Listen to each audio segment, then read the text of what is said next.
مهندس عادل القيعي ده مهندس الصفقات، واحد من الناس اللي علمتنا اعلام، لانه راجل متزن جدا ومقالاته واداؤه الاعلامي رصين جدا.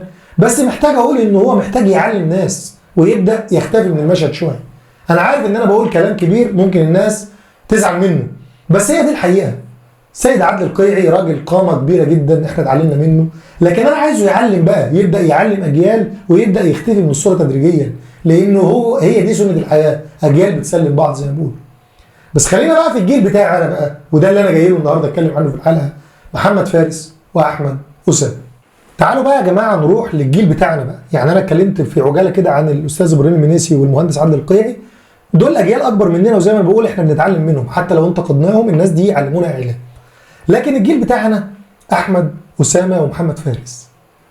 يعني ايه يا جماعه؟ محمد فارس اقرا له تصريح قريب بيقول لك احنا هنكمل مع المدرب ده، بس انا بكلم اللعيبه بقى، ده دوركم، وده المفروض بقى يا جماعه في الدوري اللي جاي، وتعملوا دوري لنفسكم لان تورب هيمشي وانتوا اللي هتلعبوا دوري الابطال اللي جاي، فلازم تبقوا حريصين انكم تاخدوا الدوري السنه دي، او على الاقل تنافسوا لاخر رمق. يعني هو الكلام ده كلام اعلامي بيقول ان المدرب بره الحسبه واللعيبه هي اللي بتعمل كل حاجه؟ طب ما ده ما ينفعش، ما ينفعش ان ده يبقى خطاب اعلامي.